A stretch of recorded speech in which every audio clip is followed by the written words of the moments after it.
मुसलमानों की वोट साधु आग लगती है।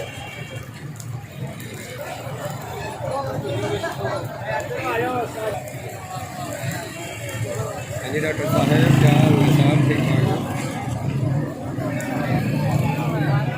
हम अपने भाई समझते हैं और इस अमन को हर वक्त तरजीह देते हैं। ये सारे साथी अमन के साथ अमन की दोस्ती के साथ मुल्क के साथ रोकना चाहिए। तो फिर आज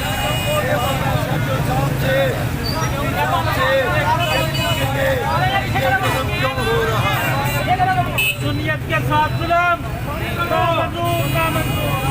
सुन्नियत के साथ जुल्म सुन्नियत के साथ जुल्म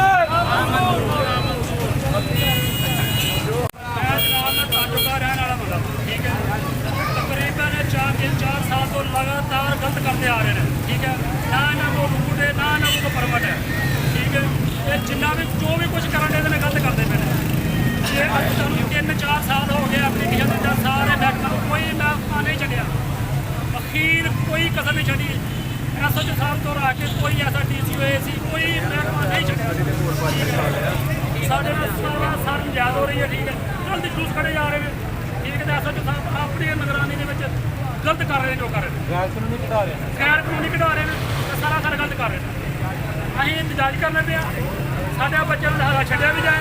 ठीक है, जब सजा पा भी किता रहे उन्होंने तक इंतजाज चालू रहेगा इंशाअल्लाह।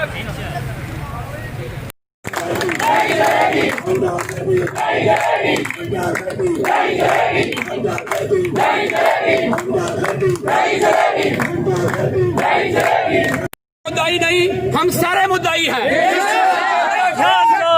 ये दोनों मुतालबे हमारे मंजूर कर लिए गए हैं। DSP साहब के साथ मुज़ाकरा जारी हैं। उन्होंने ये फरमाया है कि ये भाई जो है ये तो रिलीज हो चुका है, इंशाल्लाह इसके ऊपर कोई एलिगेशन नहीं लगेगी। और दूसरा, हम बैठ के उस जो गैर कानूनी जुलूस निकलता है उसको भी खत्म करने का इसका हम काम कर लेते हैं। इसलिए